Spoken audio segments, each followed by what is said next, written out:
Hey guys, uh, today I want to share about different things like the idea that we recondition our minds because of where we are. You know, we go to a country and we think like the people living there, or we read about mathematics and our brain becomes mathematical. Or like we just go into the world and we like dive into it. Um, And meditation is kind of like a similar thing because, but the difference is you're not diving into a specific topic, but you're kind of diving into what's in between all topics. So you're diving into your mentality, your entire being is diving into what's in between, like complete hatred, complete contraction, and complete love, complete emptiness, complete openness, expansion, right? So what's right in between, as you move between the two, what you know, because all topics have things that are hard. Like you say, this topic is hard because I don't understand this part, or how to write the algebra or the physics equation. Or like, I don't understand that part, but I understand that part. So the part I understand of from the homework or the topic is creating emptiness is empty, right? But the part which I don't understand is creating forms contraction. As I bring all my contractions in one place and move from them to complete expansion, and then do something completely beautiful, transfer all this into some emptiness, and then bring it back into form, that's meditation. Like meditation is just like trying to transmute, it's like an alchemical process. And you can do it because, it's just um, within your control. It's in your thoughts and your feelings and your. So it's not something. It's not like you have to climb the mountain to get there. It's within our area of control. So and it just works from inside out. Right? But of course, it's more effective if something happens in your real life. Right? Like if you get money in the bank, that creates a sensation like 100% persistent. It's a very strong condition. But with meditation, you have to keep doing it. Like you have to keep asking the question. You have to keep doing the ritual, so that you believe it. It's about like believing it, and it's kind of like becomes your natural condition. It's a conditioning thing, but just a special type of it. That's all. But freedom is not really, uh, about conditioning, right? You're just free, and that's it. You may participate in the conditioning, but that's a separate thing. Um, Now, coming to the idea of addictions, right? So, like, I just look at addictions like from the perspective of like something that has a high cost and low benefit. If it's a high benefit, low cost, then it's not an addiction anymore. It's just something that you enjoy. So, if you can always make your addictions more enjoyable, right, to raise the enjoyability for your addictions. Um, So basically, the addiction becomes this form, and you're just transforming it into emptiness. If you're able to transmute it into emptiness, it's no longer an addiction. So, or if you meditate, for so long in your life, and then you do the addiction kind of gets transformed a little bit. So yeah, so that's also important, in my opinion, for how you think about addiction.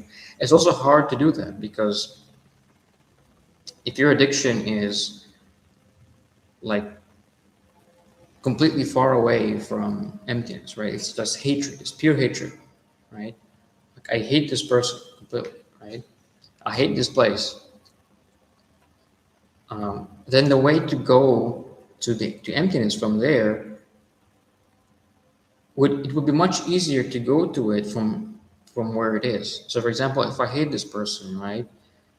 If I try to hate this person even more, if I try to intensify my hatred, right, to make it total, right, that's the same thing as transmuting it into emptiness, because it's intensity that actually releases, right? So when you intensify your burning hatred, your burning addiction, whatever it is, it's like more intense, right? If you're like smoking or taking something, you imagine like you take like 10 times more, and then imagine like how it will feel. because when you do it in reality, it will not, it's not giving you what you want, you know? Like you say, I'm going to tell this person this because you want to win.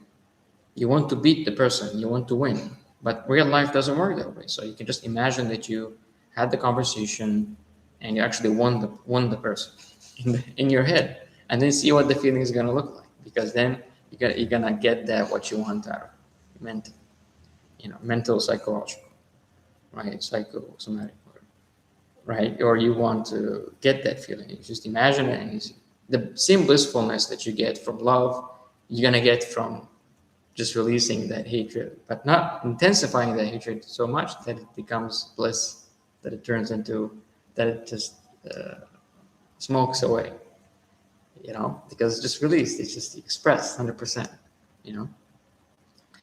So I think that would be easier than trying to drag it all the way in the opposite direction.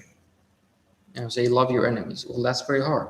It's better to hate your enemies even more so that they're released, than to love them and take all the way and move all the way. It's the opposite direction. So I think that's just the idea.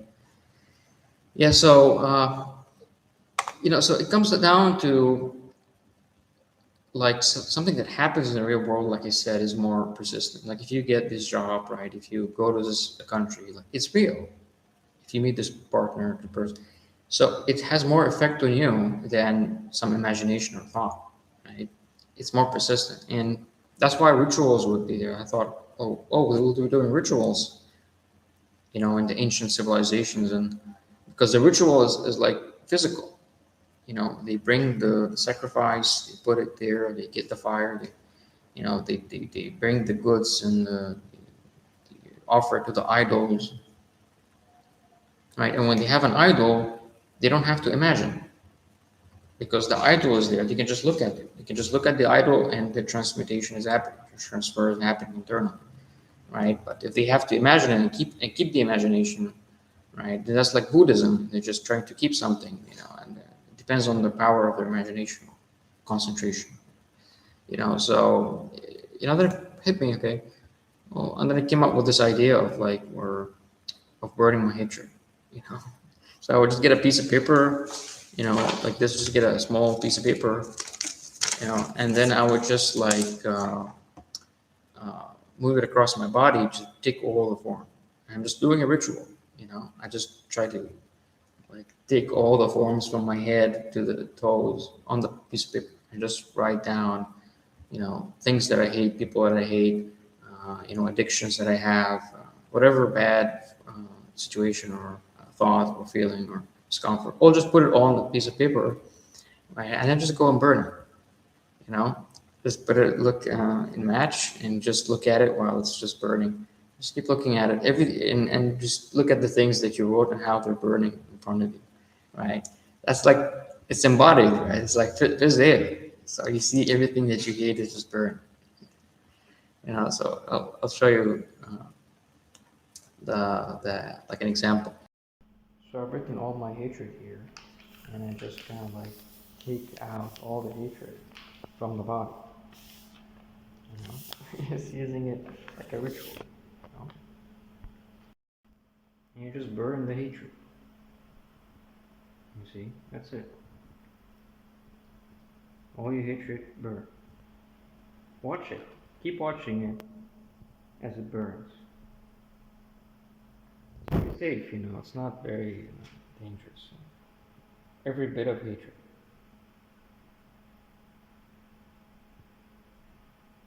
Transform it from form to emptiness. Okay. Just half of the hatred is burned. Have to complete it. So that's what's really interesting. The idea, I think, when you think about it, people coming to pray together, right? You have a prayer time, right? You go and pray together. It's like group meditation, right? It's a group ritual, right? Everybody believes it now. It's real.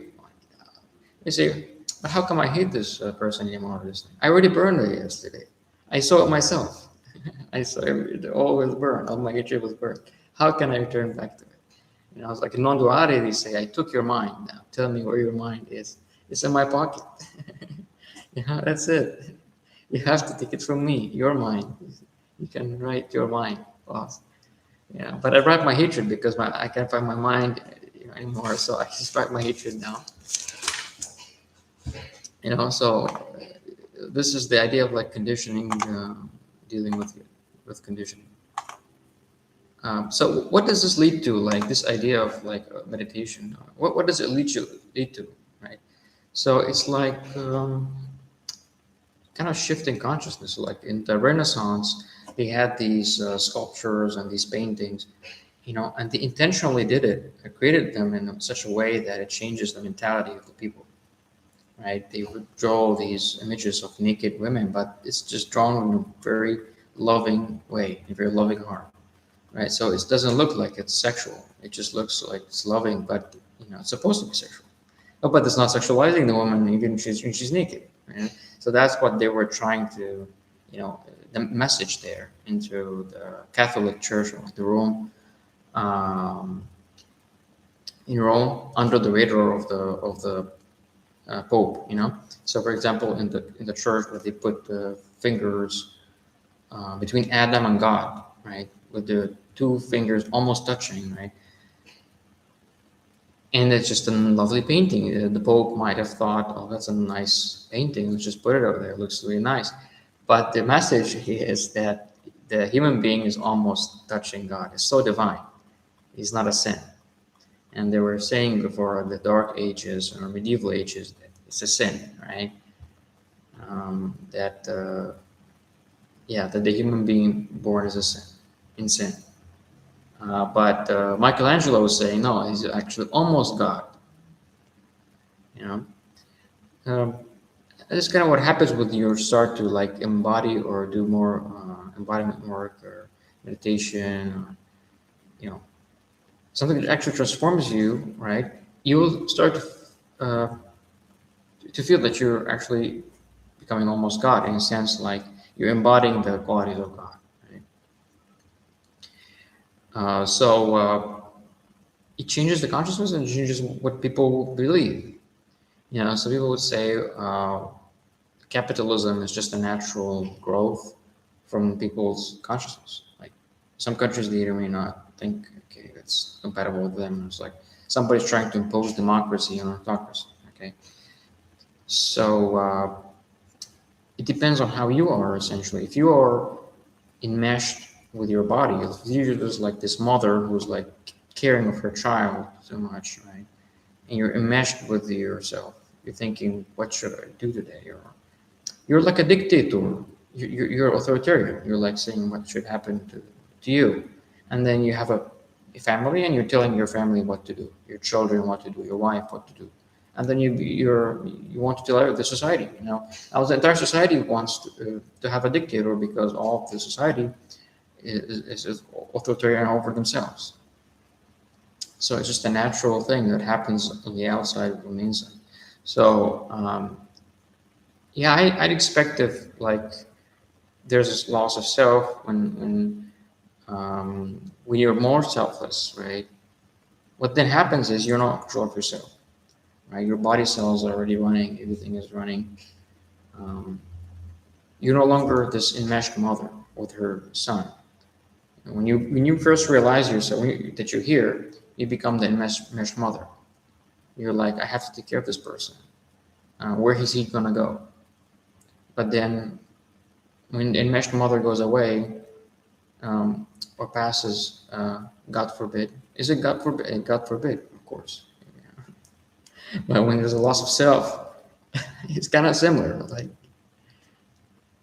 you say, please God, take me, because I've been taking care of myself so long. And when He takes you, you're like, finally now I'm off the hook. I don't know where to go. I have to learn everything from scratch. My mother was telling me what to do every day, every time. So that's the type of thing that happens when you lose yourself. You lose the enmeshed mother too. You know, you being the enmeshed mother. So what society would happen? With the show, it has to be anarchy. It's just complete anarchy. It's an internal anarchy first, where all your characters are acting freely, some characters dominate over the others depending on what's happening in your life and what role you're successful at playing than the others. Um, there's this power dynamic, but it's all like free. They're all free. They're not controlled by one character controlling all the other characters. So internal anarchy, it has to become an external anarchy at one point. People will just live in anarchy. You have like multiple governments in the same country or something. Just it's free, like WhatsApp groups. Like, which WhatsApp group government you want to subscribe to for the next 3 months, 6 months. And then afterwards, I'm going to subscribe to that government. Perhaps it becomes like that. More free, decentralized way of operating. And it's like there's no way to be blackmailed by money. There's no way. Your boss tells you he's going to fire you, and you're like, I'm already dead. you know, uh, there's no fear. The no fear part is also embodied. So it's not there's no fear. It's not like there's a little bit of fear that you know that got transmuted, or like most of your fear got transmuted, or something, or it's a challenge and you're breaking through it. No, you know, you don't even feel the challenge. You don't even feel like going to the cold water. You don't even feel the challenge to go into the cold water. You just go there. So death doesn't become like some um, hook that everybody's trying to hook you around. All the governments are making you afraid of death, and you're not afraid. So there's no way to uh, put you in that situation where everybody now has to follow the rules because of the fear of death. Um, yeah, so yeah, these are just ideas about it, um, about the embodiment idea. Yeah. All right. See ya.